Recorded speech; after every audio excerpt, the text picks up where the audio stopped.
Ako ang inyong Lolo Pael. At ako naman si Kabanong. At Ito ang aming kwento.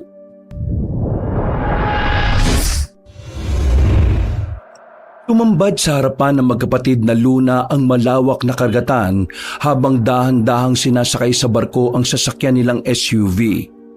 Maingat ang bawat galaw ng mga tripulante na sinisigurong ligtas ang bawat sakay. Nasa driver's seat ang 35 na si Victor. Seryosong mukha niya habang sinusundan ng senyas ng crew. Ang ate niyang si Paula naman, 36. Nakasandal sa passenger seat. Halatang pagod pero nanatiling alerto. Nakatingin ang dalaga sa tubig habang tila nagmumuni-muni. Kapag ganitong amoy dagat, naiisip ko tuloy si tatay.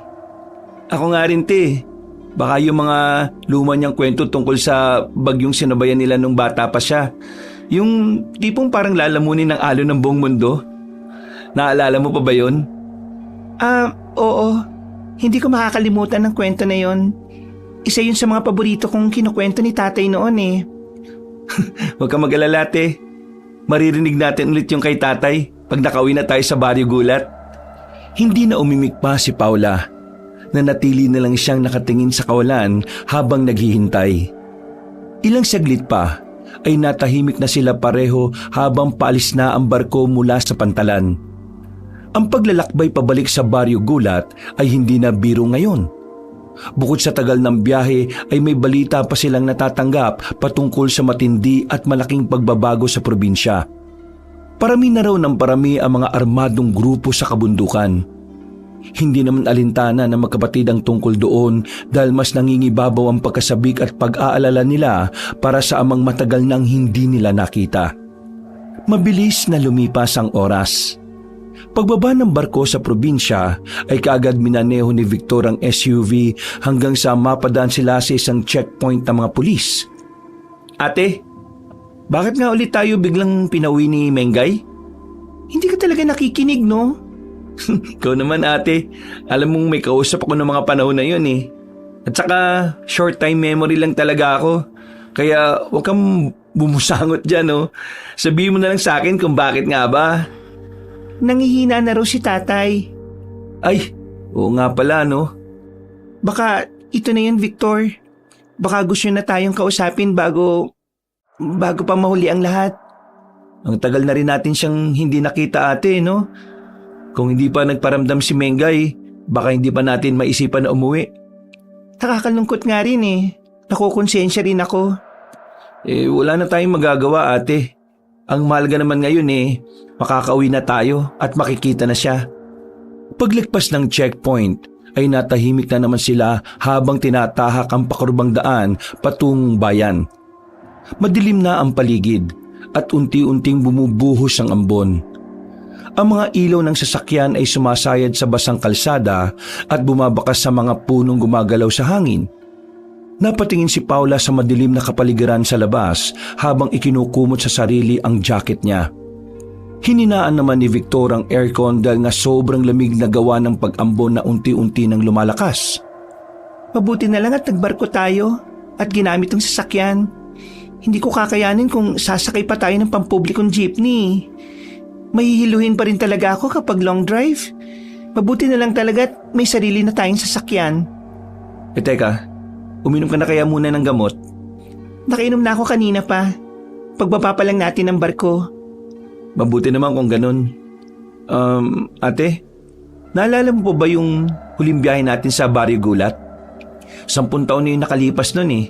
Tapos, nasiraan pa tayo ng tricycle noon na malapit sa ilog. Yung pinapak tayo ng lamok buong gabi? Oo, pagbalik natin dun, gawin kaya ulit natin yun tapos isama natin si tatay para ma-experience niya rin yung mapapak ng lamok buong gabi. Sira ulo ka talaga. Pareho silang natawa at dahil doon ay panandalian ding gumaan ang pakiramdam nila. Pero hindi nagtagal ang kasiyahang yon dahil agad ding bumigat ang atmosfera nang biglang lumitaw sa gilid ng daan ang isang motorsiklo. May 2 lalaking nakabonit ang sakay nito at pareho pang may hawak na mahabang baril. Si Paula ang unang nakapansin dahil nakafocus ang mata ni Victor sa pagtahak sa madilim na daan. Pero natunugan na rin yun ng binata dahil nga may ideya na siyang patungkol sa mga naglipana na mga bandido sa lugar na yon. Victor? Alam ko ate, kumapit ka lang mabuti at bibilisan kong pagmamaneho. Sige, mag-iingat ka sa pagdadrive ah. Oo ate. Mabilis na pinaspasan ni Victor ang pagdadrive. Subalit sinundan din sila ng motorsiklo at binilisan din na nagmamaneho nito ang pagpapatakbo. Tumaas na ang tensyon sa sasakyan hanggang sa meron na namang sumulpot na nakita si Paula. May dalawa pa sa likod, Victor. Lumingon si Victor at kinabig ang manibela. Lumiko sila sa isang daan hindi pamilyar. Makitid ito, maputik at may matataas na talahiban. Saan tayo pupunta, Victor? Hindi ko alam, te. Basta dapat matakasan natin ang mga yan. Diyos ko po, natatakot ako.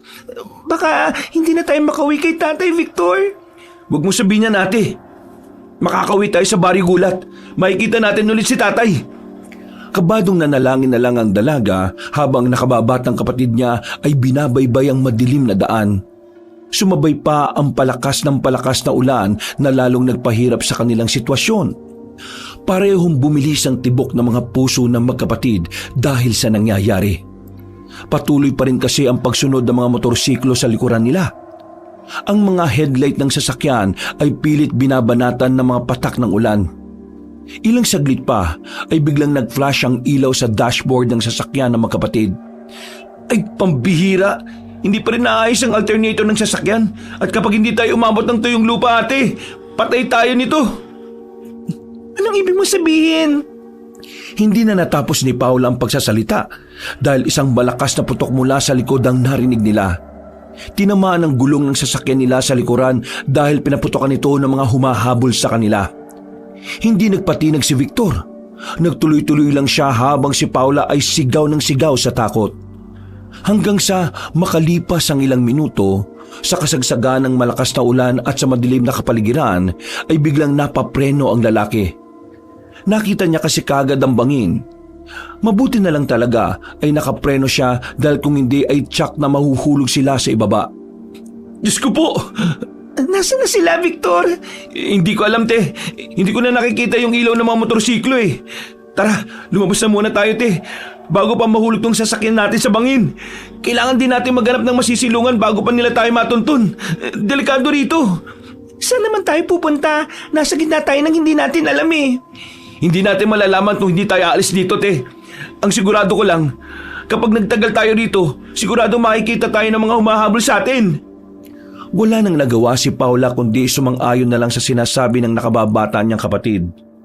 Kinuha ni Victor ang flashlight mula sa dashboard at saka lumabas ng sasakyan, kaya kagad siyang nabasa ng ulan. Bago naman lumabas ang dalaga ay tiningnan muna niya ang cellphone nilang magkapatid. Pero parehong walang signal kaya napaismid siya. Ganun pa man ay dinala pa rin niya ito na binalot lang sa plastic para hindi mabasa. Iniwan na nila ang ibang gamit sa sasakyan at napagdesisyon ng babalikan na lang ang mga yon kapag nakarating na sila sa Baryo Gulat. Hihingi na lang sila ng tulong sa mga kinaukulan para makaiwas na rin sa kapahamakan laban sa mga rebelde sa kabundukan. Pagtanaw ng dalawa ay nakita nila sa kaliwa ang masukal na kagubatan. Ngunit sa di kalayuan, sa kislap ng isang kidlat ay may silwetang lumitaw.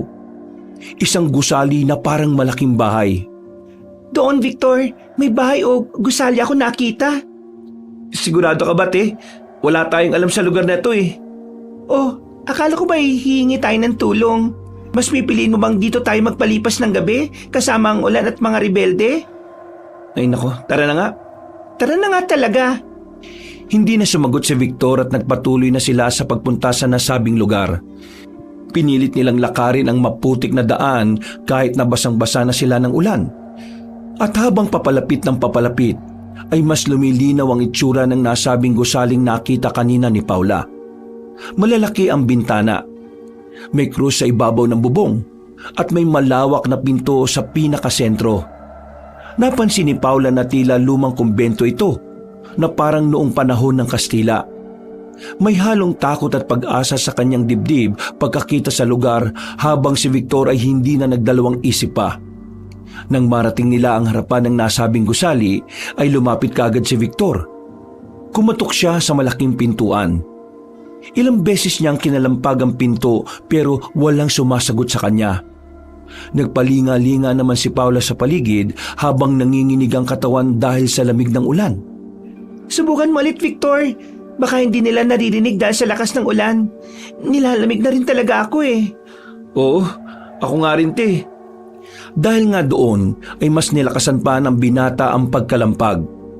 Pagkakatok niya sa ikatlong beses ay biglang bumukas ang pintuan ng dahan-dahan at isang matandang madre ang lumitaw. Maputi ang buhok, maayos ang balikat, ngunit malamlam ang mga mata. Nakatayo siya roon na parang matagal nang walang bisita. Anong kailangan niyo mga iho at iha?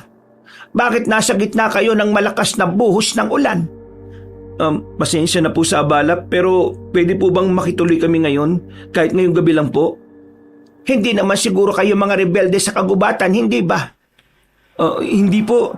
Sinisiguro ko po sa inyong hindi. Pasensya na po. Napatpat po kami dito dahil sa humahabol po sa amin. Mga armadong lalaki. Naflatan po yung sasakyan namin na naiwan doon malapit sa bangin. Parang awa niyo na po. Patuloyin niyo na po kami. Sige, pumasok kayo. Sa gabing ganito ay hindi talaga ligtas sa labas lalo na kung malakas ang ulan. Laking pasalamat ng magkapatid dahil pinatuloy nga sila ni Mother Superior halos. Pagpasok nila ay naamoy kagad ni Paula ang magkahalong amoy ng kandila, lumang kahoy at kung anong halamang hindi niya mawari. Madilim ang loob ng kumbento at may kakaibang lamig na bumabalot dito na tila mas nagpadagdag sa kilabot na nararamdaman niya. Nagpunta sila sa tanggapan at pinaupo. Makalipas ang ilang minuto ay may dalawang madre na dumating at nagbigay ng tuwalya para makapagpatuyo sila. Ilang saglit pa nga ay muling nagpakita ang Mother Superior na may dalang mga tuyong damit. Salamat po. Ano po pala ang pangalan ninyo? Ako si Mother Superior Halos. Salamat po sa mga damit na to, Mother Halos. Walang anuman mga anak. Huwag kayong mag-alala dahil ngayon ay ligtas na kayo. Walang mga bandido o rebeldeng napapadpad dito. Makakatulog kayo ng mahimbing, ako na nagsasabi sa inyo. Sa hindi malamang dahilan, habang nakikinig si Paula sa sinasabi ng madre ay tila may kakaiba siyang nararamdaman na hindi maganda. Hindi niya rin maintindihan ang sarili pero parabang may kakaiba sa Mother Superior na hindi niya mawari kung ano. Wala sa sarili tuloy siyang napabulong dahilan para mapatingin sa kanya si Mother Superior halos ng makahulugan. Ligtas nga ba talaga kami sa kumbentong to? Pagkatapos ng saglit nilang pag-uusap ay sinamahan na sila sa banyo para makapagpalit ng damit. Bumugso ang ulan sa bubong ng kumbento na tila mga paang galit na kumakalampag. Kahit na nakapagpalit na ng damit ang magkapatid at kahit pa may apoy sa kandelabra sa bawat dingding ng kumbento ay hindi maalis ang ginaw sa balat niya. Nasa isang silid sila ngayon na may dalawang kama, may makapal na kurtina at isang maliit na lamesang may krusipihong kahoy. Tahimik na nagkukuskus ng buhok si Paula gamit ang tuwalya na ibinigay ng isa sa mga madre. Si Victor naman ay nakatingin sa bintana kung saan halos punitin ng hangin ng tabing. Wala ka bang napapansin kay Mother Halos? Wala naman. Bukod sa salamin niya sa matang luma na. Bakit? Ano ba napansin mo, ate? Hindi ko ma-explain eh. Paano hindi mo ma-explain? Basta, meron ako nararamdaman na hindi ko maipaliwanag, Vic. Kung dito sa kumbentong tinutukoy mo, pareho tayo, ate. May kakaiba sa lugar na to dahil sobrang tahimik masyado. Masyado ring maayos para sa luma. Nakakapagtaka na meron palang kumbento sa ganitong liblib na lugar. Parang wala naman akong natatandaan na may ganito sa probinsya eh. Paano matatandaan eh? Hindi naman tayo napupunta sa lugar na ito. Hanggang Baryo Gulat lang talaga tayo bago magpunta ng Maynila. Sa bagay. Lumapit si Victor sa isang parte ng pader kung saan may nakaukit na simbolo na parang krus. Pero may buntot ito sa dulo kaya nagtaka rin siya. Tila ba may baliktad na buwan sa itaas ng krusipiho? Dahil doon ay inilapat niya ang palad niya sa bato. Kaya naramdaman niya ang lamig nito na parabang may pintig. Gulat siyang napatingin doon at nang damdamin na niya ulit ang nasabing pintig ay pareho na silang napalingon ng bumukas ang pinto. Isang madring payat at tahimik ang pumasok, bitbit ang 2 tasa ng mainit na tsaa. Nagpakilala ang ginang bilang si Sister Philomena sabay abot sa mainit-init na tasa ng tsaa. Nagsabi rin ang ginang na kung meron silang kailangan ay huwag mahihiyang magsabi. Itinuro rin noon ang kanilang silid na nasa dulo lang ng pasilyo. Kailera ng kwartong tinutuluyan nilang magkapatid ngayon. Maraming salamat po, sister. Maraming salamat po dito sa tsaa. Matapos ang saglit na pakikipagkwentuhan, pag-alis ni Sister Philomena ay napansin ni Paula na parang gumagapang ang anino nun sa sahig kahit hindi ito sinisikatan ng apoy. Isang aninong mahaba at tila may ibang hugis na parang may buntot din. Napakurap ang dalaga at nang tingnan niya ulit ay wala na ito. Ate, okay ka lang? Wala naman. May napansin ka ba kanina? Napansin na ano? Kay Sister Philomena ba? O dito sa tsaa o sa buong kumbento na naman? Wala. Hayaan mo na. Huwag mo na lang akong pansinin sa mga pinagsasabi ko. Oo nga eh. Paranoid ka lang, ate. Dahil doon sa mga humabol sa atin kanina. Pero huwag ka mag-alala. Bukas na bukas din makakauwi na tayo. Kaya huwag ka na masyadong mag-isip ng kung ano-ano dyan.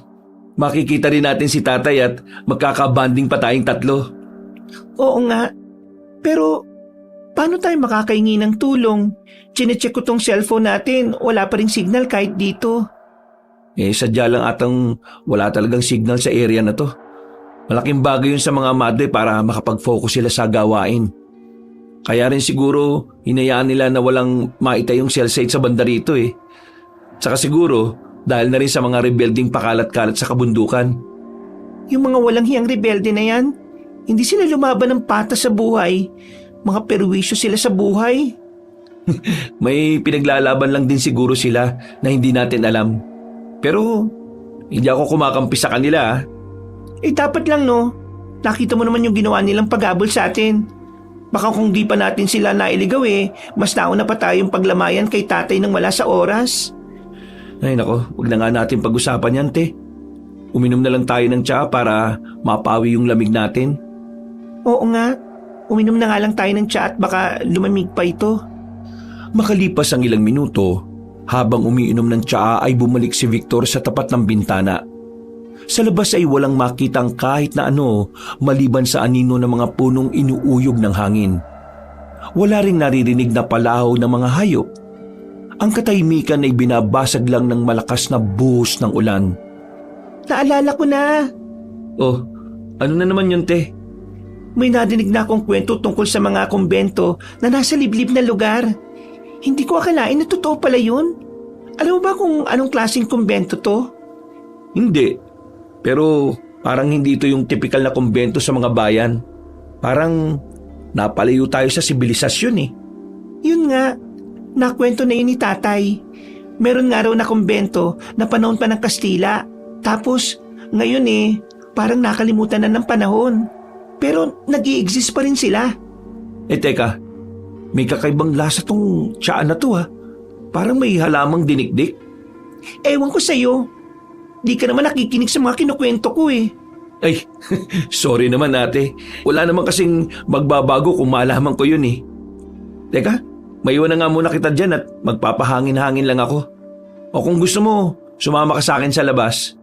Che, dito na lang ako dahil nilalamig pa rin ako no. Tsaka inaantok na rin ako eh. Okay, sige. Huwag ka na masyado magpapagala-gala dahil nakakaya sa mga madre. Nakikipanuluyan lang tayo dito eh. Di naman ako lalayo, te. At saka, magpapantok lang din ako. Okay, nagpapaalala lang ako, no? Hindi na nga kumibo si Victor. Lumabas na nga muna siya ng silid upang mag-ikot. dinala niya ang kanyang flashlight. Bagamat may sindi pa ang ilang kandila sa pasilyo. Habang naglalakad siya sa kahabaan ng makipot na pasilyo, napansin niyang halos lahat ng dingding ay may mga ukit. Pero hindi tipikal na ukit ng santo o Birheng Maria. Ang ibang nakaukit ay anyong kabayo. Ang iba ay parang kalahating tao at ang iba naman ay kalahating hayop. Napahinto siya sa isang malaking pintong may nakapaskil na silid ng pananahimik. Bawal ang istorbo. Dala ng matinding kuryosidad, ay dahan-dahan niyang inilapit ang tenga sa pinto at doon niya narinig ang isang pag-ungol. Isang malalim at paulit-ulit na tunog na parang pinipigil na galit o sakit. May halo ring paghahalinghing, pero sa paraang kikilabutan ka kapag narinig mo yon. Mabilis ngang nangilabot ang katawan ng binata pagkarinig sa tunog na yon. Napatras siya at bigla na lang nakaramdam ng kakaibang takot. Pagkalaon ay lumibot siya ng tingin sa pasilyo. Doon niya naramdaman na parabang may mga matang nakatingin sa kanya na hindi niya mawari kung nasaan. Pasimple siyang napayakap sa sarili at dahil doon ay hindi na niya itinuloy ang paglilibot sa kumbento. Kaagad na siyang bumalik sa silid nilang magkapatid dala ng takot. Umupo siya kaagad sa kama at sumandal na parang hindi mapakali. Napansin niyo ng nakatatanda niyang kapatid kaya nag-usisa ang dalaga. Oh, sobrang bilis mo naman yata. Ha? At saka, bakit parang namumutla ka? Ano kasi Ate Pau eh. Ano kasi? Bakit nga? May narinig akong parang hayop pero nasa loob ng isang kwarto. At yung mga ukit sa pader, hindi ko magets eh. Alam mo yun, te, yung pakiramdam ko tuloy, parang hindi to kumbento na basta lang pinatayo para magdasal eh. Para bang... Natigilan na ang binata sa pagsasalita dahil biglang may kumalubog sa kisame.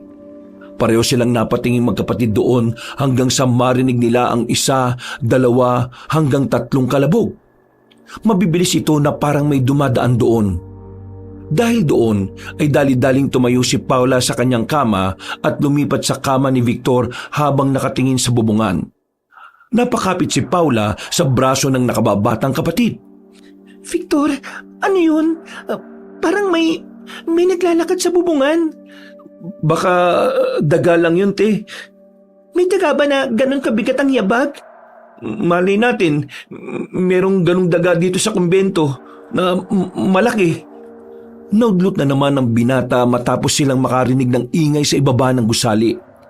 Dahan-dahan silang naglakad palapit sa bintana at mula roon, sa kabilang side ng kumbento ay nakita nila ang mga madre. Tila nagpoprosesyon ng mga yon na may hawak na mga kandila habang tila sa bayang umaawit.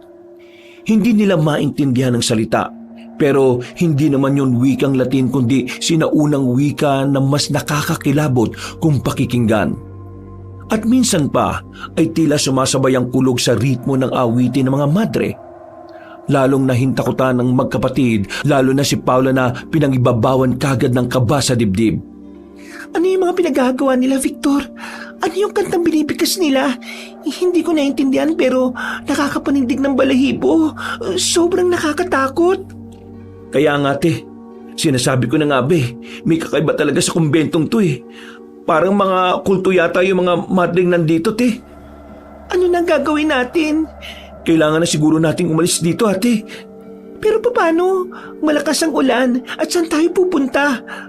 Teka, saan sila pupunta? Para malaman ang sagot sa tanong na yon, ay nagpasya si Victor na sumilip sa pasilyo. Ayaw pa nga sanang pagpaiwan ni Paula pero siniguro ng binata na mag-iingat siya sa pagmamasid. Pinuntahan ng lalaki ang balkonahing tanaw ang chapel sa ibaba. Doon kasi nagpuntahan ng mga madre kanina na nakita nilang tila nagpoprosesyon.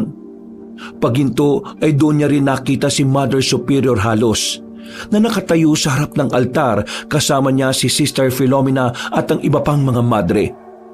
Nakayuko ang mga yon at tila nag-aalay ng nakakatakot na uri ng dasal. Ramdam na ramdam ni Victor ang matinding kilabot kaya pasimple siyang napapahimas ng braso. Pero patuloy pa rin siya sa pagmamatsyag. Nakita niya sa gitna ng altar ay may nakatakip na mesa. May bahagyang tumatagas na likido mula rito. Maitim ito at malapot. Hindi niya alam kung matatakot ba siya o mangangatog sa kaba. Pero sapat na ang mga nakita niya para magdesisyon na umalis sa lugar na yon. Diyos ko po, mas malala pa pala sa mga rebelde itong napuntahan naming lugar. Hindi na niya tinapos pa ang napapanood dahil alam niyang may hindi na magandang mangyayari pagkatapos ng ginagawa ng mga madre. Agad siyang bumalik sa silid nila Ate Paula niya na kanina pa rin naghihintay. Oh, anong nakita mo? Ate, may ritual silang ginagawa sa kapilya. Eh di umalis na tayo rito, Victor. Oo ate, aalis na tayo rito. Hindi tayo pwede magtagal dito dahil mas matindi pa sila sa mga rebelding humahabol sa atin eh. Anong ibig mo sabihin? Hindi sila mga totoong madre. Nagsasagawa sila ng ritual o orasyon na hindi ginagawa ng mga taong lingkod ng Diyos. Baka mga miyembro sila ng kulto at napanood ko na yung mga ganitong eksena eh. Habang naiimbing tayo ng tulog, dadali nila tayo sa altar nila tapos hihiwain ng tiyan natin para ialay sa Diyos-Diyosan nila ate. Diyos ko po, umalis na tayo rito, Victor. Bago pa tayo mabiktima ng mga yan. Wala nang inaksayang oras ang magkapatid. Tahimik silang pareho habang naghahanda at nagpaplano kung paano tatakasan ng mga madre. Bumalik tuloy sa isipan ni Victor ang mukha ng kanilang ama, si Tatay Tisoto, na matagal na nilang iniwan para makapagtrabaho sa Maynila. Sa isip niya, kung hindi sila makakaligtas ngayong gabing ito, ay baka hindi na nila makita pa ang pinakamamahal na ama. At katulad ng napag-usapan, hinintay nila matapos ang ginagawang seremonya ng mga madre. Doon kasi sa bungad ng main entrance nagkakatipo ng mga yon at makikita sila kung sakasakali. Kabadong nagpalipas ng oras ang magkapatid. Nang abuti na sila ng hating gabi ay tila mas lalo lang umingay ang paligid. Hindi lang dahil sa malakas na ulan kundi dahil sa mga kakaibang huni ng kung anumang nilalang sa paligid ng kumbento. May mga kakaibang yabag sa kisame. May tila paghampas pa ng matitigas na bagay sa bubong at ang awitin ng mga madre ay mas lumalakas ng lumalakas. Sumabay pa ang lumalagom na hangin sa paligid ng kumbento. Takot na napatingin si Paula sa nakababatang kapatid. Hindi tayo makakaalis dito, Victor. Hindi ko rin alam te, pero aalis tayo rito. Pangako ko yan sa'yo. Pero paano nga? Anong gagawin natin? Baka bago pa tayo makalabas ng kwartong to napaghiwalay na nila tayo. Ayoko sa ganito matapos ang buhay natin, Victor. Namimiss ko na nga ang tatay Kailangan natin makita si Tatay Tisoto. Makikita natin si Tatay Tisoto ate. Makakauwi tayo ng baryo gulat ng buhay at walang galos. Gagawa ko ng paraan. Hindi tayo mamamatay dito. Hindi tayo mamamatay sa kami ng mga kampo ng kadiliman na nagkukubli rito sa kumbento na to. Natatakot ako, Victor. Natatakot talaga ako. Gusto ko nang umuwi. Gusto ko na talaga makita si tatay. Makakalis tayo rito, te. Makakalis tayo. Niyakap ni Victor ng maigpit ang kanyang ate na pumapalaho na ng pag-iyak. Inalo-alo lang ng binata ang nakatatandang kapatid hanggang sa huminahon na ang kalooban nito. At makalipas ang ilang minuto ay nanatili silang nakikiramdam sa paligid. Patuloy pa rin ang mga kakaibang ingay na doon lang nila naririnig at dahil sa tumigil na ang ulan ay mas lalong lumakas ang tinig ng mga madre sa kapilya. Mas lalong nangilabot ang magkapatid pero wala naman silang magawa kundi ang maghintay ng tamang oras. Takot na takot pa rin si Paula pero hindi na siya umiiyak katulad kanina. Victor, makinig ka mabuti. Kung sakali mang may gawin sila, dapat isa sa atin na makaalis dito. At ikaw yun. Mas mabilis ka at mas malakas. Mabilis ka makakatakas kahit sa mga rebelde dyan sa kagubatan. Kailangan mong umuwi ng buhay para makita si Tatay Tisoto. Kailangan may makita siya kahit isa sa atin. Ate naman, huwag ka magsalita ng ganyan. Dalawa tayong makakauwi. Maging practical tayo, Victor. Mas makabubuti at mas mapapabilis ang pagtakas kung ikaw lang dahil walang magiging pabigat. Kung iintindihin mo pa ako, magiging malaking sagaba lang ako sa'yo. Hindi ate, sabay tayong uuwi. At sabay natin makikita si tatay. Matatakasan natin ang mga kultong madre at mga rebelde. Makakauwi tayo ng buhay sa baryo gulat. Nagsimula na namang umihip ang hangin at unti-unti nang bumuhos ang malakas na ulan. Ang mga basang dahon ng mga punong kahoy sa paligid ay parang nakikisa sa ginagawang lihim na ritual sa loob ng lumang kapilya. Tahimik ang paligid ngunit hindi mapakali ang magkapatid na Victor at Paula. Dali-dali silang lumabas ng silid at tinahak ang madilim na pasilyo. Hindi sila gumamit ng flashlight dahil ayaw nilang makaagaw ng atensyon ng iba. Habang papalapit sila sa isang makitid na hagdanan patungo sa ibaba, ay tila lalong lumalakas ang pag-awit o ritual na ginagawa ng mga madre. Napansin nila na may kakaibang amoy na parang nasusunog na buhok na hinaluan ng dugo at bulaklak. Dumungaw si Victor sa may siwang ng pinto habang sinesenyasan si Paula na huwag gumawa ng ingay. Ano nangyayari? May umaalingaso na amoy sunog. May sinusunog sila. Hindi ko alam kung ano, ate. Magmadali na tayo, Victor. Hindi ko na makakaya pang magstay dito. Oo, ate. Aalis na talaga tayo dito.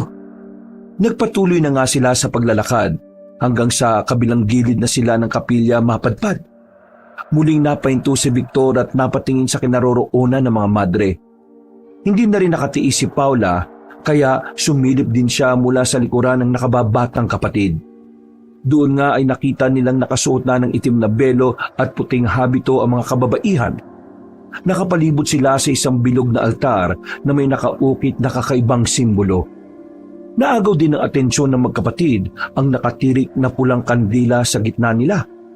Sa gitna naman ng bilog na yon ay naroon ang isang babaeng tila wala sa sarili.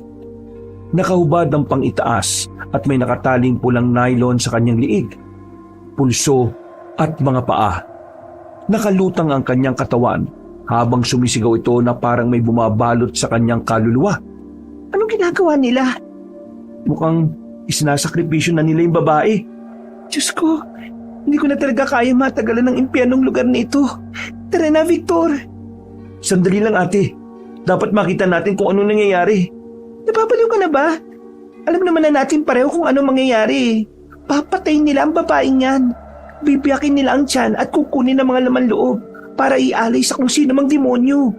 Masisiguro mo ba mapanood yun? Naudlot na ang dalaga sa pagsasalita dahil nagpakita na nga si Mother Superior halos. Lumakad siya at tumayo sa unahan ng nasabing babae habang hawak-hawak ang gulugod ng isang hayop na animo ay baston. At sa bawat hampas niya sa lupa ay tila gumagalaw ang anino ng mga madre. Paglapit sa babaeng nakahiga ay itinapat na ng ginang ang kanyang mukha rito. Pagkatapos ay nagbukas siya ng bibig hanggang sa merong lumabas doon na isang maugat na uri ng buto. Nilulunyo ng babaeng nakahiga at pagkadaka ay nangisay-ngisay yon kasunod ng pagbula ng bibig. Ang mga madre naman ay patuloy lang sa pagbikas ng mga sinaunang salita habang nakaantabay. Hanggang sa tuluyan ng malagutan ng hininga ang nasabing babae. Hindi nagtagumpay ang isa sa bago nating kasamahan. Magkagayunman ay hindi pa rin masasayang ang pagsasakripisyo ni Sister Ret dahil inalay niya ang sarili niya para meron tayong mapakinabangan ngayon. Gamit ang matulis na baston ay binyak nga kaagad ng matandang babae ang tiyan ng babaeng walang buhay. Napapikit na lang si Paula habang si Victor ay nakamasid lang sa mga nangyayari. Tila tubig na tumagas ang dugo nito sa sahig at maya-maya pa nga ay isa-isa nang lumapit ang mga madre sa pangungunan ni Sister Philomena. Nagkanya-kanya na nga ang lahat ng pagkagat sa patay na katawan. At nang sila ay mabusog, ay muli silang nag-awitan sa pamamagitan ng wikang sinauna. Umalis na tayo rito. Kung di ba tayo alis dito, Victor, magagahit tayo sa babaeng yon. O ate, tara na. Pakbang pa lang silang dalawa ng dahan-dahan ay sabay-sabay na humalinghing ang mga madre. At sa isang iglap ay nagsimula na silang magpalit ng anyo. Ang kanilang mga belo ay nahulog sa sahig. Ang kanilang mga muka ay napilas at ang mga mata nila ay naging pula at bilog. Parang mga mata ng kabayo. Unti-unti ay lumabas ang makakapal na itim na buhok mula sa kanilang leeg at likod. Sa ibabang bahagi ng kanilang mga katawan ay humaba ang mga hita at binti nila. Naging parang paa ng kabayo na may maitim na balahibo at kaliskis. Gulat na gulat ang magkapatid nang tumambad sa kanilang paningin ang tunay na anyo ng mga madre. Naging mga anggitay sila na isang uri ng malaalamat na aswang. Ang kanilang mga katawan ay kalahating kabayo sa ibaba. May mga buntot, may mga paang kumakalmot sa simento. Habang ang itaas ay halimaw na may matutulis na kuko, matatalas na ngipin, at dila na parang ahas. Ang mga anggitay ay tinuturing na maalamat na aswang sa kanilang probinsya na sikat noong panahon ng mga Kastila. Ayon sa lumang kwento, mismong Madreng Kastila ang nagdala ng sumpa na ito na hanggang ngayon pala ay nag-e-exist pa rin. Anong klaseng nilalang yan, te? Natatanda ko yung kwento noon ni tatay tungkol sa mga nilalang na kalahating kabayo at kalahating halimaw ang katawan. Bakit wala akong matanda na nakwento niya yan? Inaapoy ka ng lagnat noon dahil sa nasabing nabati ka ng isang tikbalang. Doon ay kinuwento ni tatay ang tungkol sa mga nilalang na yan. Kung ganun, uri sila ng tikbalang? Hindi, aswang ang mga yan. Ang tawag sa kanila ay anggitay. Eksaktong pagkasabi noon ni Paula ay napasinghap si Mother Halos. Sumunod din ang iba pang anggitay. Maya-maya pa nga, pagkatapos nilang sumingot sa hangin ay sabay-sabay silang napalingon sa magkapatid na nagulat din. Dahil doon ay napasigaw si Paula matapos makita ang mga namumulang mga mata ng mga aswang na anggitay. Dala na matinding takot kaya hindi na napigil ng dalaga ang sarili na naunang napatakbo pabalik sa hagdan. Sumunod si Victor sa kanyang ate na halatang takot na takot. Eksaktong narinig din nila ang pag-ungol ng mga halimaw matapos silang makita ng mga ito. Naloko na! Ate! Bumalik ka rito! Nakita niyo ba ang mga yon, mga kasama? Ano pang ginagawa niyo? Dalhin niyo rito ang mga bisita natin para meron tayong mapagpiestahan! Sabay-sabay ulit na umungol ang mga anggitay at pagkatapos ay nagpapapadyak na ang mga yon. Sinyalis na susugod na sila. Mabilis tumakbo ang magkapatid, pero mas mabilis ang yabag ng mga paang kabayo na sumusunod sa kanila. Ang sahig ng kumbento ay umalingaw sa bawat hampas na matitigas na paa ng anggitay. Nagkandarapang itinulak ni Victor ang isang aparador para harangan ng daan. Ngunit parang papel lang itong itinulak ng sumunod sa kanilang madre na ang katawan ay litaw na litaw ang mabangis na kalamnan at kaliskis. Pumunta sila sa dating silid kung saan sila pansamantalang nanuluyan. Binuksan ni Paula ang bintana, ngunit 2 palapag ang taas noon. Anong gagawin natin? Diyos ko po, mamamatay na tayo rito. Tatalon tayo, ate. Ha? Nababaliw ka ba? Matatakasan nga natin yung mga anggitay pero mamamatay naman tayo sa pagbagsak dyan. Mas pipiliin ko na yon kaysa mamatay sa kamay ng mga halimaw, ate. Nakita mo naman yung ginawa nila doon sa babae kanina, di ba? Gusto mo bang ganun din na mangyari sa'yo? Dahil sa mga sinabi niyo ni Victor, ay wala nang nagawa si Paula kundi ang makiayon. Hindi na sila nag-aksaya ng panahon. Tumalon sila mula sa bintana at bumagsak sa basang lupa ng likuran ng kumbento. Pareho silang sugatan dahil sa nangyari. Si Victor ay may gasgas sa braso at si Paula ay lumaylay ang kanang paa dahil nabalian ng buto. Ngunit wala silang ibang magagawa kundi ang tumakbo at magtulungan para makaalis sa lugar na yon. Ang sakit ng paa ko. Nabali yung paa ko, Victor. Ipapasa kita, ate. Halika, bilisan na natin dahil parating na silang lahat. Iwan mo na ako rito, Victor. Makakasagabal lang ako sa'yo. Aray! Umalis ka na! Hindi, ate. Aalis tayo ritong 2. Dali-dali nang ipinasa ni Victor ang nakatatanda niyang kapatid.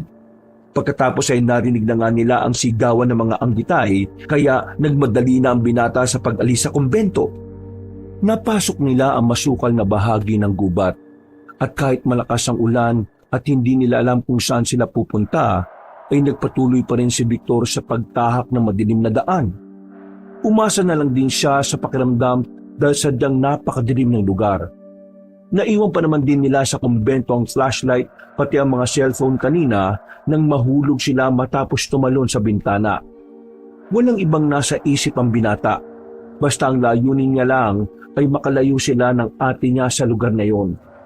Habang tinatakasan ng mga aswang, sa likod ay naririnig pa rin nila ang hiyaw ng mga anggitay na para mga demonyong tumatawa at humahalinghing. Victor, hindi ko na kaya. Ang paa ko. Sobrang sakit na. Kaunting tis na lang ate. Makakalis din tayo sa gubat na ito.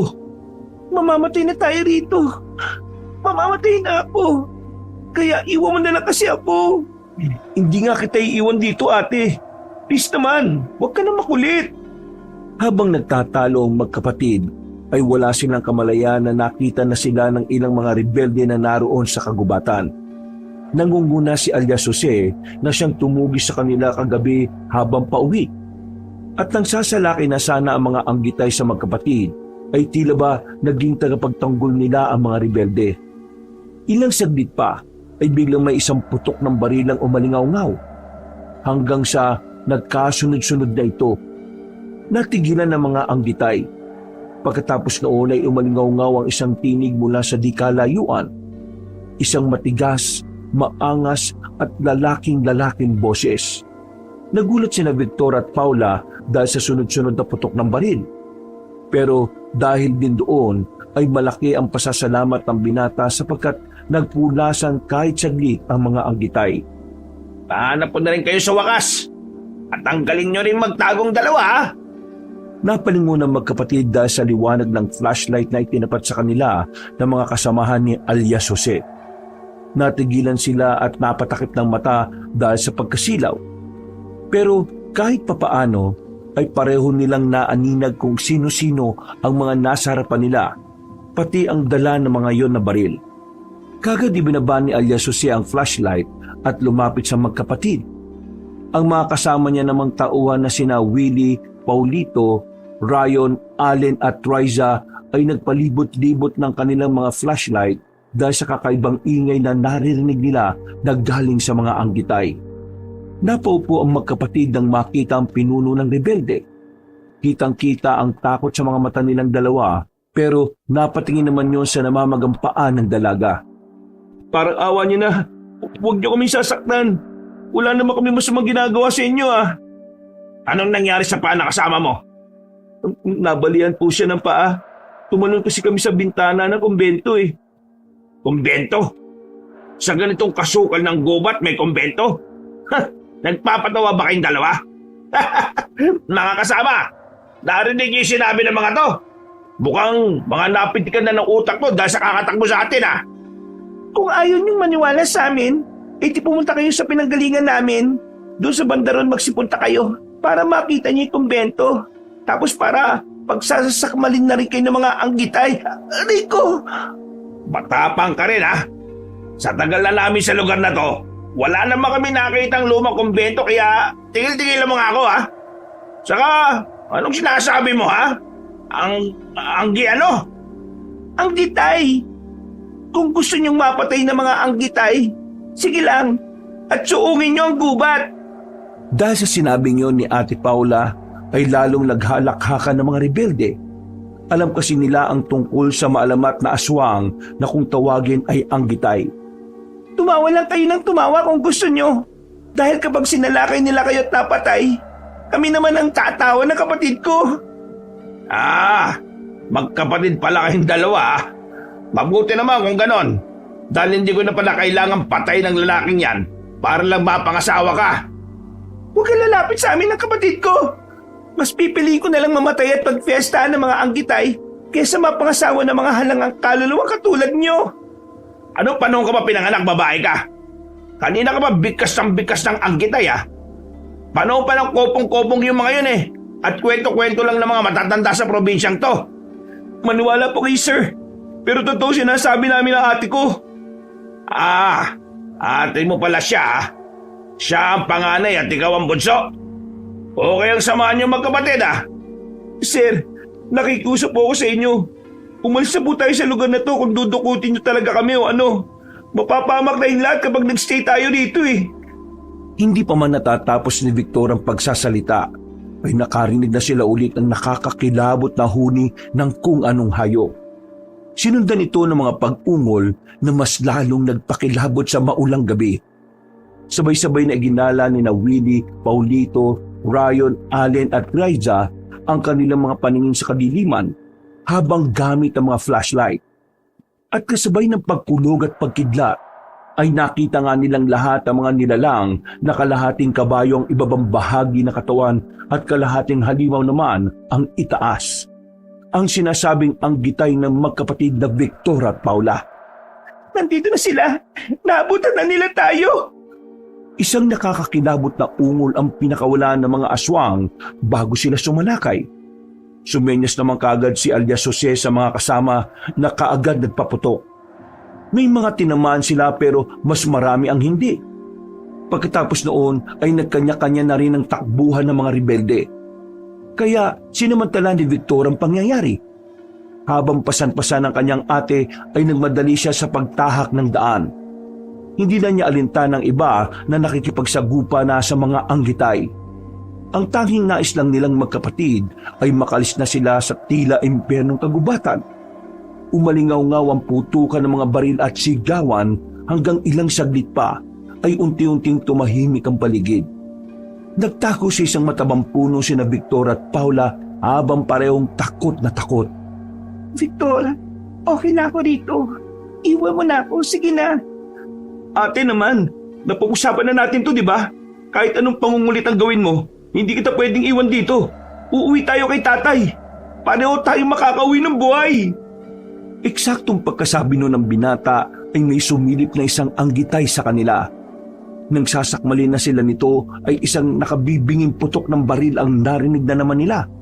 Hanggang sa sunod-sunod na yon. Ilang saglit pa ay humandusay sa sahig ang naghihingalong aswang at tumambad sa kanila si alias Jose, kasama si Willie at Riza. Nagulat ang magkapatid dahil hindi nila sukat akalain na tutulungan sila ng mga rebelde. Bilisan nyo at pumunta kayo rito. Hindi na nga nagdalawang isip si Victor. Pasan-pasan pa rin ang kanyang ate ay lumapit sila sa mga rebelde dahil alam niyang mas malaki ang tsansa na makaalis sila ng ligtas sa kagubatan na yon. At habang papalayo sila, ay nakaramdam ang magkapatid na Luna ng makahalong takot at pasasalamat. Alam nila na hindi pa tapos ang lahat dahil isa lang yon sa marami pang aswang na nasa paligid. Ang gabi ay tila wala ng wakas at ang ulan ay unti-unting huminto, ngunit ang katahimikan ng paligid ng kumbento ay lalong naging mabigat. Sa dilim, ang bawat aninong gumagalaw ay tila may dalang panganib. Ang mga dingding ng kumbento na sa unang tingin ay banal at mapayapa, subalit ngayon ay nagmistulang pulungan ng demonyo. Basang-basa ng ulan at kumakabog ang dibdib ni Ate Paula habang naglalakad ang kapatid niyang pasan-pasan siya.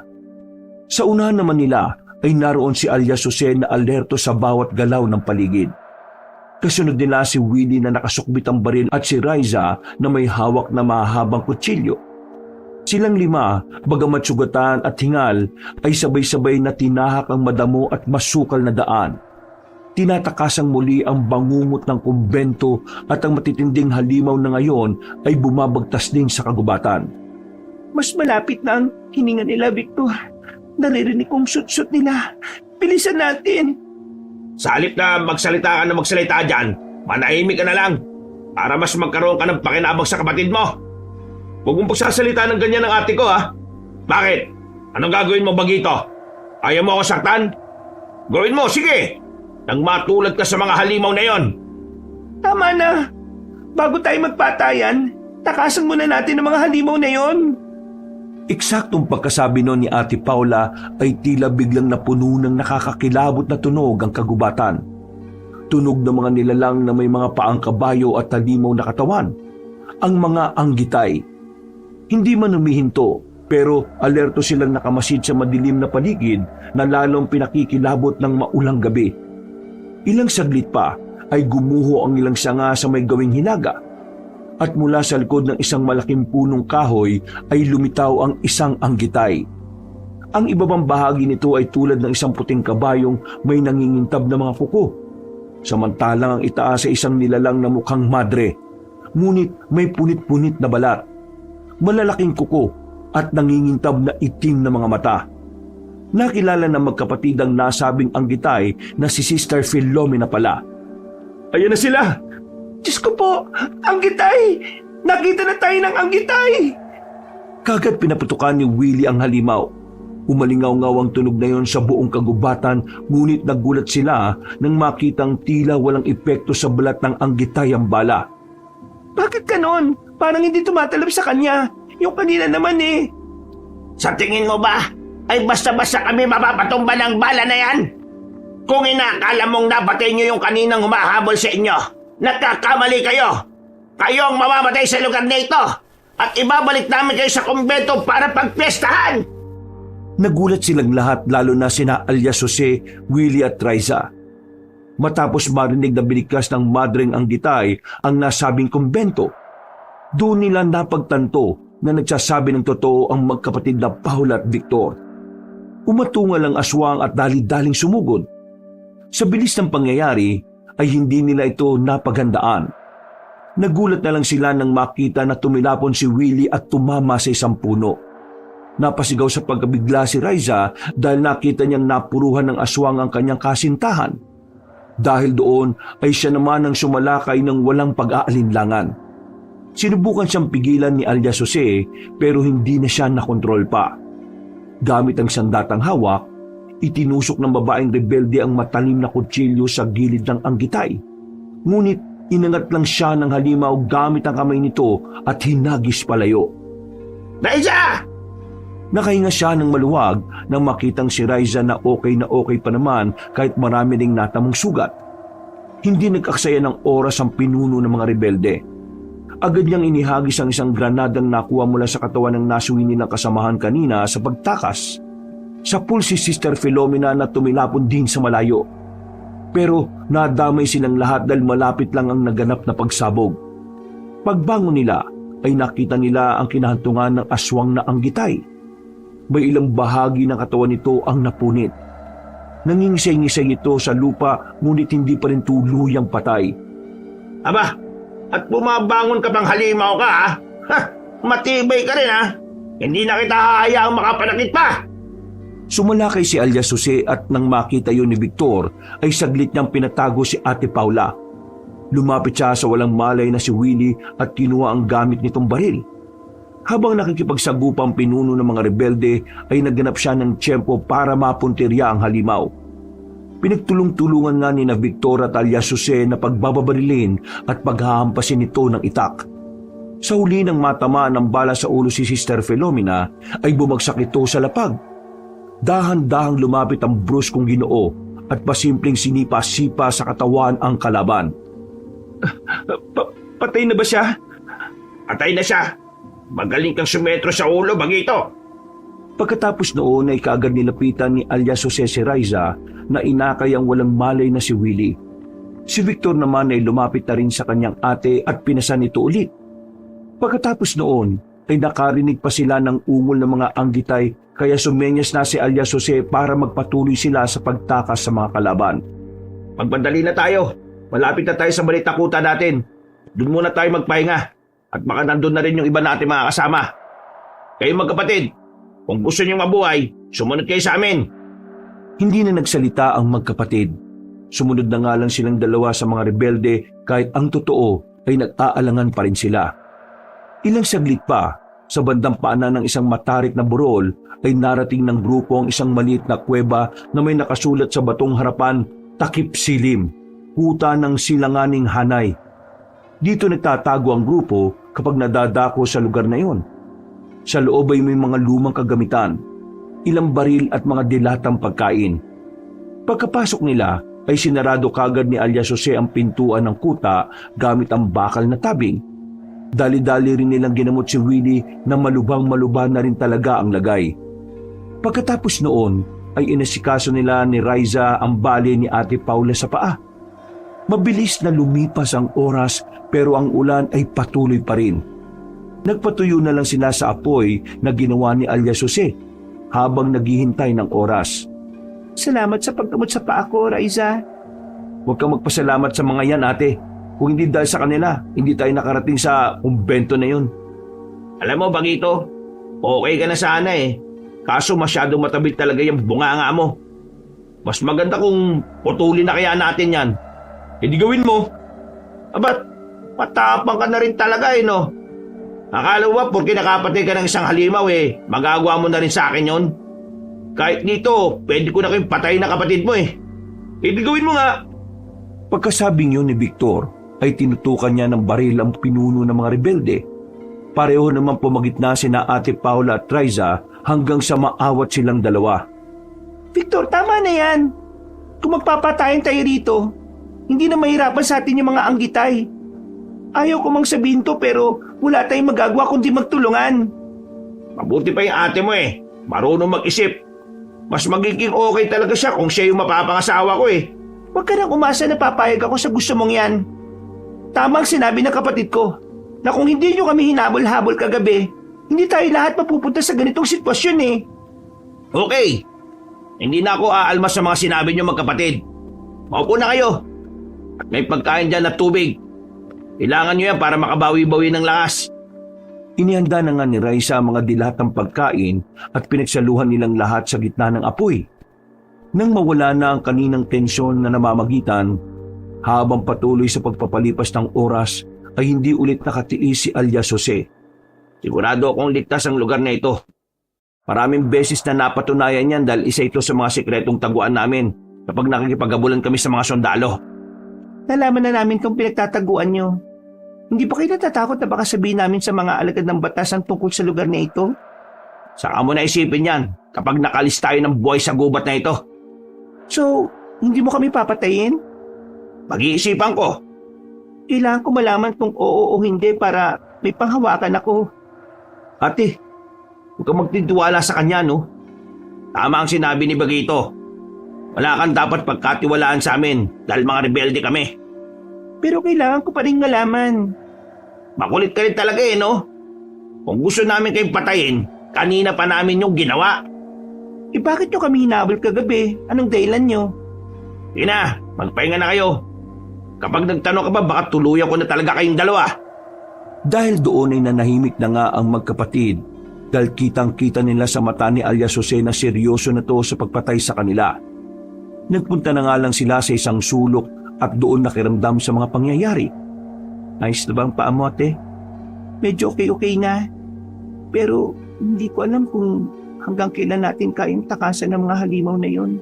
Plus ito pa, hindi rin ako sigurado kung papayagan tayo ng mga rebelde to na makaalis ng buhay. Siguro nag-aalala na sa atin si Mengay. Kumusta na rin kaya si Tatay Tisoto?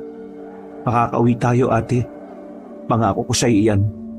Pagkatapos ng saglit nilang pag-uusap ay nagpahinga na nga ang magkapatid. Pasado 2:00 ng madaling araw ay sabay-sabay silang naalimpungatan matapos marinig ang pangangatog ni Willie. Nag-aalalang bumangon si Riza at kinumutan ng kasintahan na tila kinukumbulsyon. Alalang-alala ang babaeng rebelde at nang makita yun ni Ate Paula ay lumapit siya para tumulong sa pagkumot. Mainit ang katawan niya. Inaapoy siya ng lagnat. Kailangan na natin siyang madala sa ospital. Sa tingin mo ba hindi ko naisip yan? Pero wala tayong magagawa kundi maghintay ng umaga sa lugar na ito. Hindi na makakapaghintay ito kasama niyo. Mamamatay siya dito kapag hindi tayo umaksyon. Paglabas mo dyan, ikaw naman ang mamamatay sa kamay ng mga anggitay. Huwag kang umastang bayanin dyan, babae ah. Wala ka talagang puso, no? Hindi ka bagay na maging pinuno nila. Ano sinabi mo? Kung gusto mong maunang mamatay, hindi sige lumabas ka. Walang pipigil sa'yo. Pero wag na wag mong kukwestiyonin ang pagiging pinuno ko. Dahil hindi mo ako kilala, babae. Samantala habang nagtatalo sina alias Jose at Ate Paula, hindi nila alam na sa di kalayuan ay may 3 anggitay ang gumagapang sa taas ng mga puno. Hindi sila naglalakad kagaya ng mga kabayo kundi gumagamit ng mahahabang galamay na tila malalyana upang makasampa sa mga sanga. Sinundan ng mga aswang ang amoy ng dugo galing kay Wally hanggang sa matunto na nga ang kanilang kinaroroonan. Nagulat na lamang silang lahat nang kumalabog ang tabig na tila pilit na binubuksan ng mga halimaw. Nagulat na lang silang lahat nang kumalabog ang tabing na tila pinipilit na binubuksan ng mga halimaw. Natutunan nila tayo. Pero paano nangyari yun? Mga aswang sila. Sinusundan nila ang amoy ng dugo kaya ganon. O di ba? Gusto mo pang lumabas kanina? Bakit hindi mo gawin ngayon ha, babae? Huwag mo nga akong asarin at tawagin babae lang. May pangalan ako, no? Ako si Paula. Habang patuloy na nagtatalo na parang totoong magkasintahan, ay isang mabigat na kalabog ang yumanig sa paligid. Pagkalaon ay sumabog ang bakal na tabing ng kuweba sa isang bagsik ng sipa mula sa 3 anggitay. Gumuhit sa dilim ang kanilang aninong matatayog na may tila kabayong paa. Ang mga hubad na katawan ng babaeng halimaw na balot ng dugo at buot. Ang bibig ng isa ay nakangangang lumilika ng nakakabinging huni at parang pinagsamang iyak ng bata at huni ng kabayo. Sa sobrang pagkagulat ni Ate Paula sa mga nakita, ay napatalon siya at hindi sinasadyang napayakap kay alias Jose. Kahit ang pinuno ng rebelde ay nagulat din mismo. Pero sa kabilang banda ay tila hindi niya maintindihan ang sarili dahil ikinatuwa niya ang sitwasyon nilang yon. Sa gitna ng panganib, dahil ikinatuwa niya ang sitwasyon nilang yon sa gitna ng panganib. At nang magtapat ang kanilang mga mukha, ay malakas siyang nasampal ni Ate Paula dahil sa pagkabigla. Bakit mo ako niyakap, ha? Ako? Ikaw yung tumalon at yumabos sa akin eh. Takbo, Ate Paula! Muling niyapos ni alias Jose si Ate Paula at sabay nilang iniwasan ang pag-atake ng mga galit na anggitay. Pagkatapos noon ay magkakasunod na pinagbababaril ni Victor ang mga halimaw. Humugot si Raisa ng kutsilyo at si alias Jose naman matapos ilagay sa likuran si Ate Paula ay pumwesto sa harapan. May hawak siyang baril na handa ng salubungin ng mga halimaw. Ngunit si Willie ay nanatiling walang malay sa isang sulok na malapit kung saan nakapwesto ang mga aswang. Lahat sila ay nag-aalala para rito kaya wala na silang sinayang na oras. Salakay na! Magkasunod din ang pinaputukan ng mga aswang na dahilan kung bakit nagtalsikan ng ilang balahibo ng mga yon matapos tamaan. Pero hindi nagpatinag ang mga anggitay na galit pa rin. Sumugod ang mga yon na unang punteriya si Willie na wala pa ring malay. Sa isang iglap ay lumundag ang isang aswang sa katawan ng walang malay na lalaki. At gamit ang matutulis na kuko ay pinirapiraso ang kanyang dibdib. Pumalahaw si Raisa ng iyak sa pagkabigla habang ang mga laman loob ni Willie ay tumatalamsik sa bato at lupa ng kuweba. Sa galit ni Raisa sa nangyari sa kanyang kasintahan ay walang pakundangan siyang sumalakay, pero inawat siya ni alias Jose. Huwag ka magpadalos-dalos, Raisa! Hindi na natin siya may liligtas! Pasensya na pero kailangan na nating tumakbo! Wala na ngang nagawa si Raisa kundi sundin ang sinabi ng kanyang pinuno. Umiiyak na lang siyang napakuyom ng kamao kasunod ng paghagis ulit ni alias Jose ng granada. Gawa ng pagsabog ay nadarang ang parte ng pader ng kuweba, dahilan para mas luminaw ang daan palabas.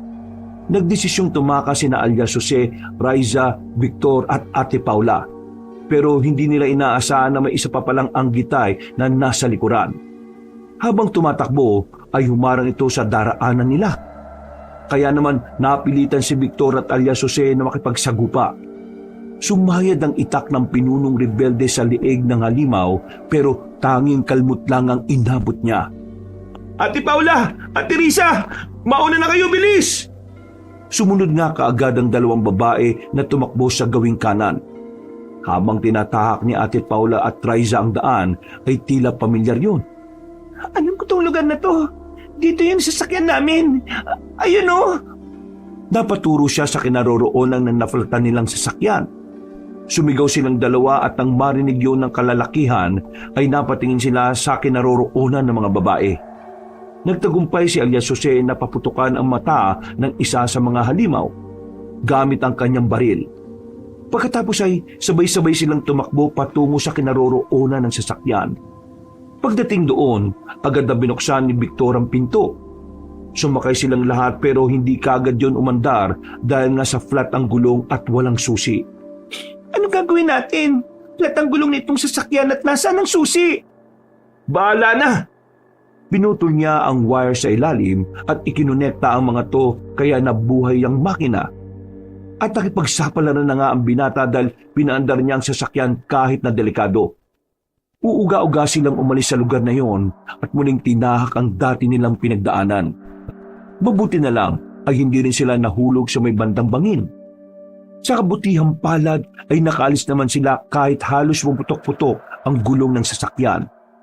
Hindi pa sila nakakalayo nang sa gilid ng kalsada ay lumabas mula sa gubat si Mother Superior Halos. Kasama niya ang 7 pang madring anggitay at sa mga yon ay tanging siya lang ang hindi pa nag-aanyo bilang isang halimaw. Siya ba yung sinasabi niyong madre? Oo, siya nga, si Mother Halos, yung nakatira sa kumbento. Kung ganon, hayaan niyo lang muna ako makipag-usap. Huminturi ng sasakyan dahil humarang sa gitna ang mga anggitay na tila galit na galit. Binuksan naman nila ang bintana at mula roon ay sumilip si Alias Jose para makipag-ugnayan sa pinuno ng mga anggitay. Pwede ba? Paraanin niyo na kami para matapos na to at hindi na dumanak pa ang dugo. Naiintindihan mo naman siguro ang sinasabi ko bilang ikaw na pinuno ng mga madreng aswang. Usapang pinuno sa pinuno lang tayo. Nagpapatawa ka ba? Walang silbing rebelde? At kailan pa nagkasundo ang mga anggitay sa mga walang kwentang tao? Ngayon lang ulit kami nakatapag sa lupa sa haba ng panahon ng pamamalagi namin sa dilim. Hindi kami mag-aaksaya ng panahon para sa mga walang kwentang kasunduan. Kung ganon, wala talaga kayong balak na padaanin kami. Wala! Katulad ng sinabi ko kanina, patagal kaming nanirahan sa kadiliman ng dahil sa sumpa. At tuwing 30 taon lang kami nakakalaya sa gubat na ito. Hindi kami papayag na walang mapagpiesta ang mga sariwang karne at dugo ng tao. Kaya pala sa tagal kong nagpapaikot-ikot sa gubat na yan hindi namin nakikita ang sinasabing kumbento. Mga sinumpang nilalang pala talaga kayo ng kadiliman katulad ng sinasabi ng kwento ng mga matatanda na nagsimula pa sa sinumpang pari dahil sa pagkaligaw niya ng landas noong panahon ng mga Kastila. Imbis na akayin ng mga madre patungo sa liwanag, inakay niya kayo sa kadiliman kaya yan ang nangyari. Kung ganun totoo rin palang inaakala ng mga taga rito sa probinsya na isang alamat. Totoong totoo kami. At magiging kabahagi kayo ng kadiliman na yon. Kaya wag na kayong mag-alala. Umungulang Mother Superior at habang nagpapalit siya ng anyo bilang isang nakakatakot na anggitay, ay nagsigawan din ng iba pa na parang mga nauulol na aso. Isinara na nga ni Alias Jose ang sasakyan at sinubukan naman ni Victor na paandarin na ang sasakyan pero sa kasamaang palad ay tumirik na naman ito dahil sa ulan. At habang inaayos niya ang makina ay nagsimula na ngang humakbang ang mga masasamang nilalang ng kadiliman. Walang makakatakas sa mga anak ng kadiliman. Sugot mga mahal kong anggitay. At dadalhin natin ang mga yan sa kumbento. At paulit-ulit nating ipaparanas ang sumpa sa kanila. Nagsimulang sumugod ang mga madre. Binasag ng isa ang salamin ng sasakyan gamit ang pangkabayong paa at sinubukang hablutin si Raisa. Pero naitulak ito ni Ate Paula gamit ang isang bote ng alkohol na nasa sasakyan at binuhos niya sa mukha ng anggitay. Pagkatapos ay hinagis niya ang lighter at nang tumama yun sa mukha ng aswang ay nasunog ang balat nito. Ang 2 pang aswang ay tumalon sa bubong ng sasakyan at mabuti na lang ay nakalabas silang 4 bago pa ito tuluyang mapipi. Huwag niyong hayaan na maungusan kayo ng mga walang kwentang tao na yan. Hindi tayo babalik sa kadiliman nang hindi sila naisasama. Dahil sa sinabing yun ng Mother Superior na aswang, ay mas lalong nagibabaw ang pagnanais ng mga anggitay na mapatay ang 4. Tumakbo sila ulit papunta sa gubat pero nagkahiwa-hiwalay sila.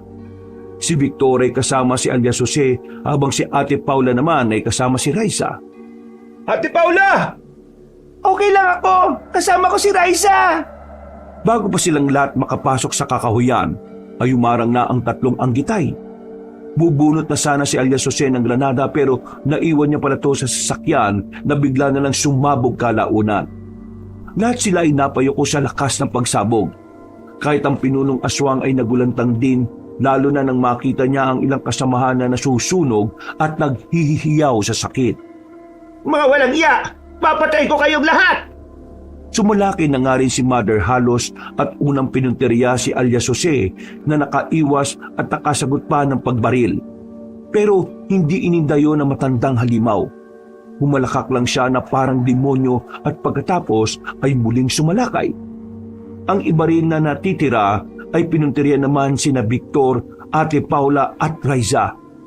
At sa malakas na pag-ungol ng pinunong aswang, ay meron pang ang ibang anggitay na nagdatingan kaya napuno ng takot at kawalang pag-asa ang lahat. Katapusan na natin to! Ngayon mo ilabas ang determinasyon mo, Bagito! Huwag kang panginaan ng loob para sa ate mo. Mabubuhay pa ba tayo sa dami ng mga bagong dating na yan? Hindi ko alam. At least sinubukan nating lumaban para mabuhay. Yeah!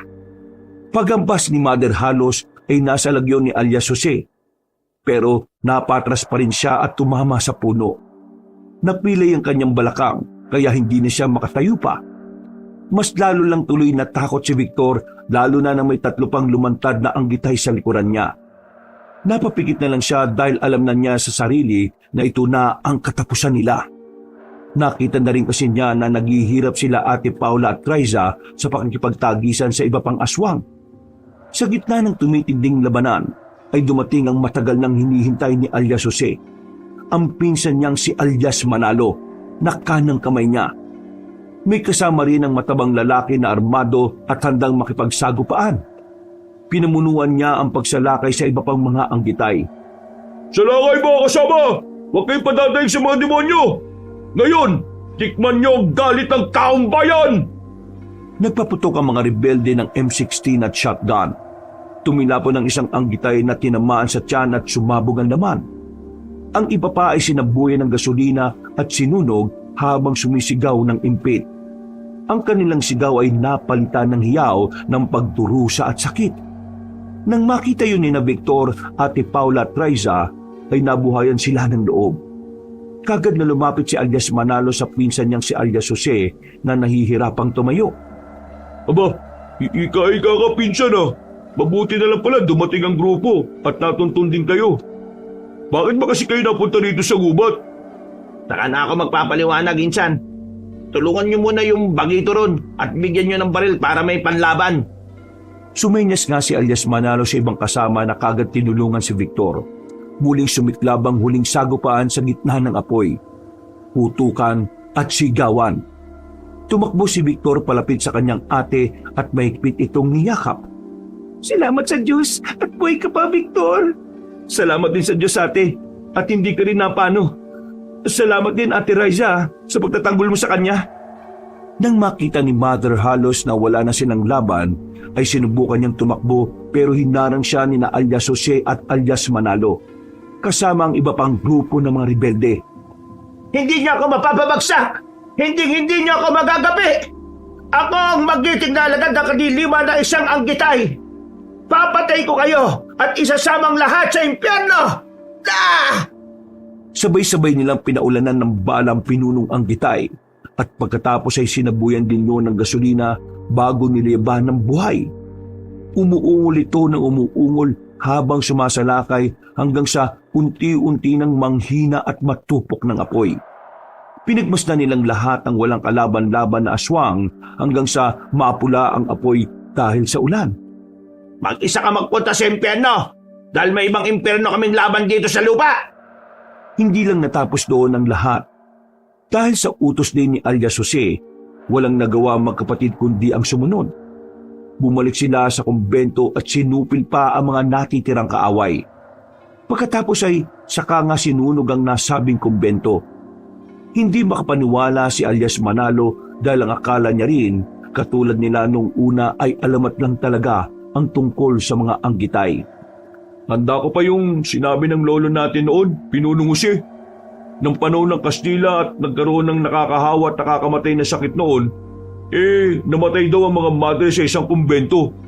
At dahil hindi matanggap ng pari ang nangyari kaya tumalikod siya sa Diyos at naligaw ng landas. Inalay daw niya yung kaluluwa niya sa demonyo para mabuhay ang mga namatay na madre. At ito ang naging kapalit ng pagkabuhay ng mga madre. Naging mga anggitay sila. Kalahating kabayo at kalahating halimaw. Nananatiling nagtatago sa dilim at sumusulpot sa itinakdang panahon. Ang ibig sabihin po ba nito? Babalik din sila kahit na napatay na natin silang lahat? Walang nakakalam bagito. Pero kahit magbalik pa sila ng magbalik, hindi namin hahayaan na makagawa sila ng karumal-dumal na pagpatay, lalo na sa mga inosenteng katulad nyo. Kami ang magliligtas sa inyo. Kayo ang magliligtas sa amin? Kaya nga kami napunta rito dahil sa inyo eh. Hinabol nyo kami. Kinailangan namin kayong habulin at pahintuin dahil nasira ang malaking tulay sa daraanan nyo kagabi. Tumaas ang tubig at nabuwal yun. Kaya lahat ng dumadaan pinahihinto namin. bigla na lang kayong nataranta eh. At bigla niyong pinakaripas yung sasakyan niyo. Kaya yun, napahamak tuloy tayong lahat. Abay, malay ba namin? Kasi bigla kayong sumulpot tapos may mga hawak kayong baril. Binaril niyo pa nga yung gulong namin, di ba? Kung di yung ginawa ng mga tauhan ko siguradong nahulog na kayo sa bangin. Nung nakita niyo kami ulit, bakit gano'n na lang kung sigaw-siguan niyo kami? At para niyo talaga kaming papatayin. Ay nako, ang hirap magpaliwanag sa babaeng may toyo. Anong sabi mo? Sino may toyo? Sumusobra ka na talaga, ha? Nagtawanan lang ang lahat kahit si Victor. At dahil doon ay tila nahiya ang magkapatid matapos nilang malaman ang totoo. Hindi pala talaga sila balak sakta ng mga sinasabing rebelde, kundi papaalalahanan lang at sasamahan sa mas magandang daan. Nang magkalinawan na, ay humingi ng tawad ang bawat panig na sa hindi pagkakaintindihan. Pagsikat ng araw ay tumigil na rin ang pagbuhos ng ulan, pero hindi rin nakauwi ang magkapatid dahil nga sa nasirang tulay. Makalipas ang ilang araw, nang maayos na ang panahon, ay sinamahan nga sila ng grupo ni alias Jose na makauwi sa Baryo Gulat. Nakita nga ulit ng magkapatid na Paula at Victor ang pinakamamahal nilang Tatay Tisoto. Matagal-tagal pa nilang nakasama ang ama bago ito mamaalam sa mundo. At hindi nagtagal ay tila napadalas na ang pakikita ni na alias Jose at Paula. Nalaman na nga rin ng dalagang totoong layunin ng mga itinuturing na rebelde sa probinsya. Bahol man ang naging pagmamahalan ay pinanindigan nila ang mga ito. At katagalan ay lihim din silang nagpakasal sa Maynila at nagkaroon ng mga anak na babae at lalaki. Lumaki silang masayang pamilya at naging tahimik ang pamumuhay nila. Wakas. Ako ang inyong Lolo Pael.